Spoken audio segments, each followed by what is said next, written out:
Boa noite, Sula. Sombrear, e fazer luz usando o modo de camada ou fazer escolhendo a cor da luz, da sombra e da luz direto sem modo nenhum? Qual a diferença dos dois e em que situação se aplicam? Amo suas lives. Oxe, obrigado. Olha só, a diferença dos dois é que o modo de camada é um pouco mais automático, mas ele tira você o controle da escolha de cor. O que eu recomendo pra você é você pega uma imagem e, e tenta descobrir como aquela imagem foi feita. Se ela foi feita escolhendo as cores ou se ela foi feita com modo de camada. E aí vai ficar muito mais fácil de você entender como que você usa cada um dos jeitos. Eu vejo muito a coisa do modo de camada. Uma das formas que eu vejo muito modo de camada ser usada para cor é para cor chapada. Pessoal que faz cor de quadrinhos, por exemplo. Eles fazem as cores locais e aí vem com um layer de sombra num roxinho, por exemplo, e coloca aquela sombra roxeada em cima de tudo. E fica fantástico, sabe? No pessoal que faz, a gente que faz a Hearthstone, por exemplo, a gente usa muito overlay e hard light para aumentar a saturação das coisas. Então a gente faz um controle mais fino de controle de saturação usando o modo de camada. A gente não necessariamente consegue pintar tão saturado, porque a forma como o software mistura cor tende as coisas para acinzentado. Então a gente compensa essa falta de saturação usando o modo de camada. Sacou? Então, o que eu recomendo para você é fazer a pesquisa do modo inverso. Pega uma imagem que você curte e tenta descobrir como ela foi feita.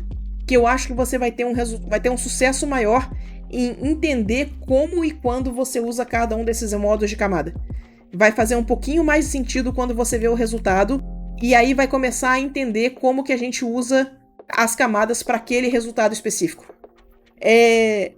Muito do que a gente faz em arte, eu considero engenharia reversa. A gente pega uma imagem que a gente curte e a gente tenta descobrir como o artista fez aquilo fazendo engenharia reversa, sabe? Tentando entender que, tipo, olha, se eu pegar isso aqui e eu botar um layer nesse modo, com essa cor, vai dar um efeito parecido. Então eu consigo usar o efeito desse jeito. Se eu não conseguir fazer, eu posso escolher a cor direta. E aí, qual a lógica da escolha de cor?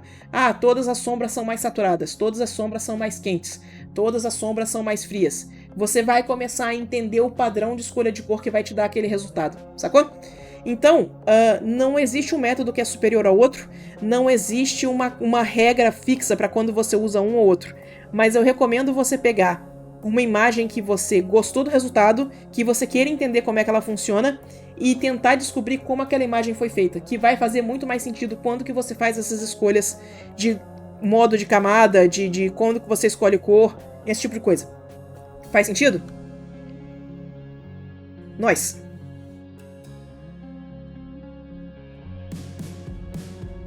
Boa noite, Sula. E vós?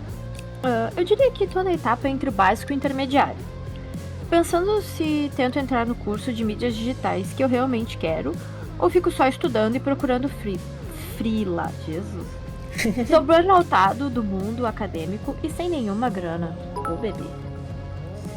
E ó, essa é muito mais conselho de vida do que conselho de arte, né? Essa é difícil de responder. Existem vantagens. Essa aqui eu vou responder mais tiazona do que artista, tá? Mas existem vantagens em você ter um terceiro grau completo. Eu tenho coisas que eu me arrependo de não ter terminado faculdade. Tem coisas que eu sinto falta, essa coisa de eu ter tido o terceiro grau completo e eu não tenho, sabe? Então é muito mais uma escolha se você vai querer ter o terceiro grau ou não. Saiba que tem vantagens e desvantagens. Começar a freelar super cedo não é exatamente uma vantagem. É só uma coisa, sabe? E assim que você começar a trabalhar, você vai entender do que eu tô falando. Não é garantia de próximos trabalhos, não é garantia de que você vai mais alto porque você começou mais cedo, sabe? É só uma coisa, é literalmente só quando você começou a trabalhar, 2 anos antes ou 2 anos depois, sabe? Então, se você tem interesses em responsabilidades sociais, comprar um apartamento, alugar coisa, sabe? Você ter o terceiro grau completo ajuda você a ser reconhecido como cidadão da sociedade. Então, a dúvida que você está tendo é um pouquinho mais em relação a isso. Converse com as pessoas mais próximas na sua vida e tenta tomar uma decisão por aí. Que essa aí eu não tenho muito como ajudar além disso não, sabe? Essa pergunta é complicada. Lembrando que arte não precisa ser trabalho, pode ser hobby. A arte pode ser hobby. A gente não precisa trabalhar com isso pra poder fazer arte. Boa noite, Sula. Como dar destaque para um personagem que tem cores claras, tá num cenário claro, de dia, ao ar livre? Não Meu Deus. Não dá pra escurecer o personagem. O que eu Tá. faço? Seguinte. A sua sombra não vai ser clara, tá? Apesar do personagem ser claro, por exemplo, se ele estiver usando uma roupa branca, a sombra do branco pode ficar bem escura, cinza 70%, sabe? Então, não tenha medo de escurecer a sua sombra. Sem medo mesmo, sabe? Vamos mostrar aqui o exemplo rapidinho. A gente tem a nossa amiga esfera aqui, ó. Lembra que isso aqui é uma esfera branca. E a gente tá com essa esfera branca. Deixa eu pegar meu pincel duro aqui. Ó, a gente tem a cor branca da esfera. Ó, a cor da esfera. E a cor da sombra é essa aqui, ó. Isso é a sombra do branco. Isso aqui não é um exagero. Isso aqui é literalmente a sombra do branco, ó.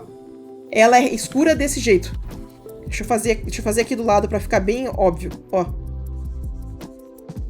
Então, quando você tiver coisas na sombra, vai ficar super escuro, sem medo, tá? Segunda coisa, você tem como controlar a saturação das coisas.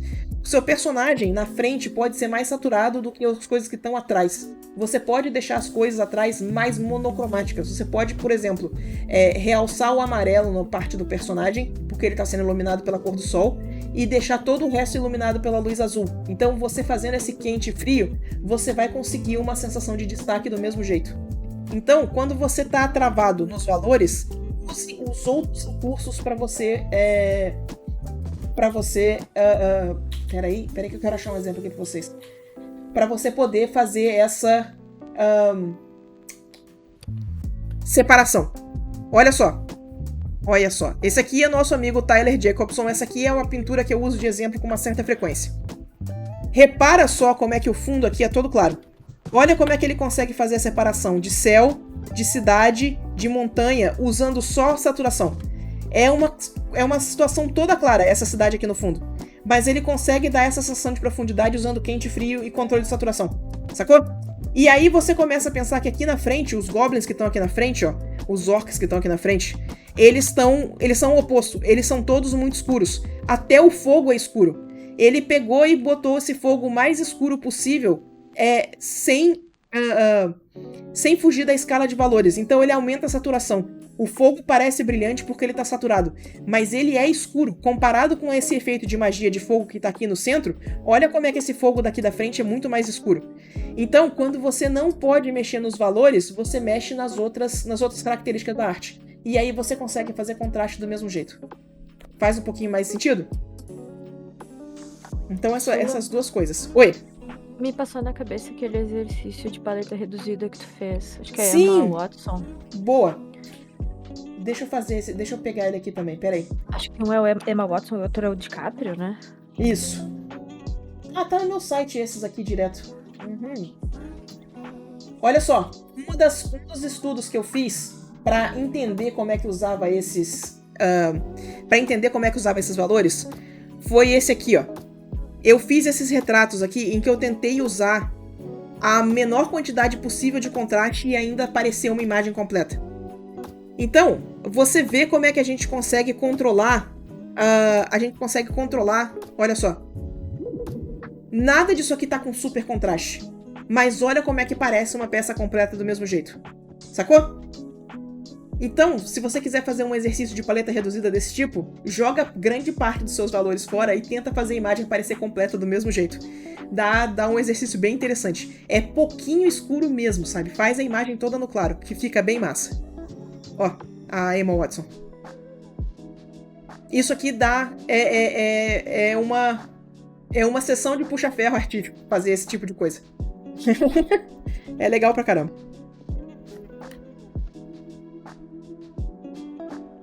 Eu tinha esquecido desses estudos, massa.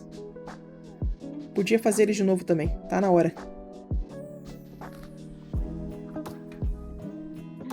Sula, como achar o seu estilo de desenho?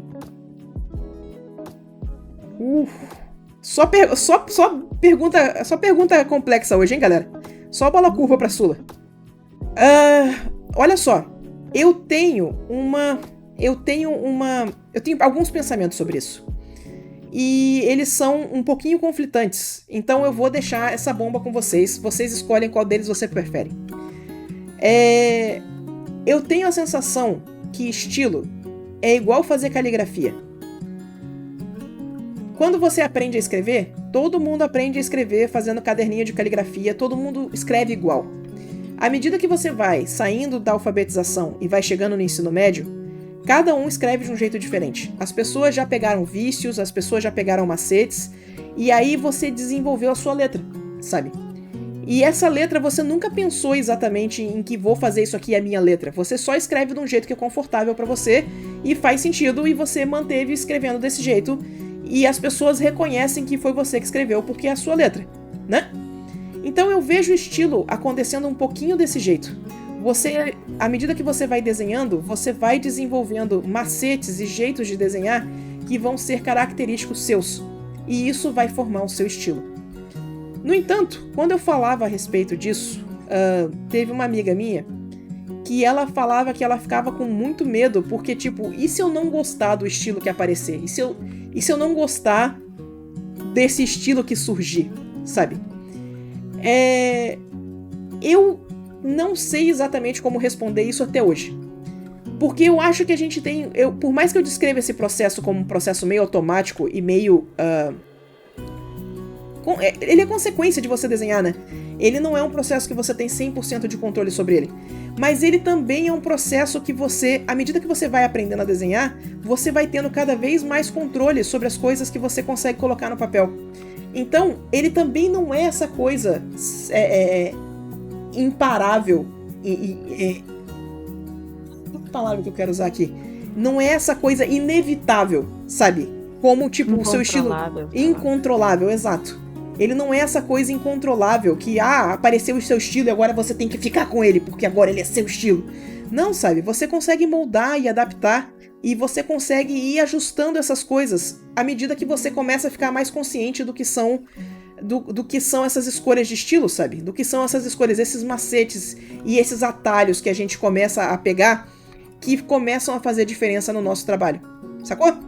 Então, o jeito que você aprende, o jeito que seu estilo aparece é desenhando. À medida que você vai desenhando, você consegue ir moldando o estilo para uma coisa que você curta. Você vai começar a fazer mais sentido, num geral, essa coisa do... onde que você faz cada coisa? Onde que você faz cada decisão que você toma? No que ela influencia no resultado final? Saca? E aí vai ficar um pouco mais fácil de você controlar o resultado do que você quer, como estilo, como resultado estético, sabe? No final, o que a gente tem aqui é uma jornada de controle. E esse lance da jornada de controle, ele vai vir a partir do momento que você conseguir fazer as coisas conscientemente. Sabe aquela coisa do quero fazer um rosto bonito? E aí você senta e se o rosto sai bonito ou não, ainda é um pouco de sorte? Isso significa que você ainda não tem 100% de controle do que você está fazendo. Então, à medida que você vai aprimorando, à medida que você vai conseguindo controlar melhor o resultado, vai ficar mais fácil de você controlar o seu estilo também. Faz sentido esse pensamento? Essa coisa é um pouco todo bagunçada ainda na minha cabeça, mas espero que tenha feito um pouquinho de sentido. Eu ainda preciso organizar melhor os pensamentos a respeito disso. Essa pergunta é complicada. Um comentário bom de, tipo, será que o estilo não é composto dos nossos vícios, assim, das nossas limitações? Eu acho que sim. É que não é só das nossas limitações, mas dos macetes que a gente curte. Eu acho que tem alguns atalhos que a gente se sente extremamente confortável usando, que a gente faz aquele atalho e a gente gosta do resultado, e isso acaba sendo incorporado no nosso estilo, sabe? E tem umas outras que são baseadas nas nossas limitações sim, sabe? A gente sempre faz desse jeito e aí começa a aparecer nosso estilo. Porque eu aprendi a fazer nuvem, eu sempre faço nuvem daquele jeito. Parecem as nuvens da Sula, porque a Sula sempre faz nuvem do mesmo jeito, sacou? Então acho que é bem isso mesmo. Muito bom. O ovo da Sula. Essa história.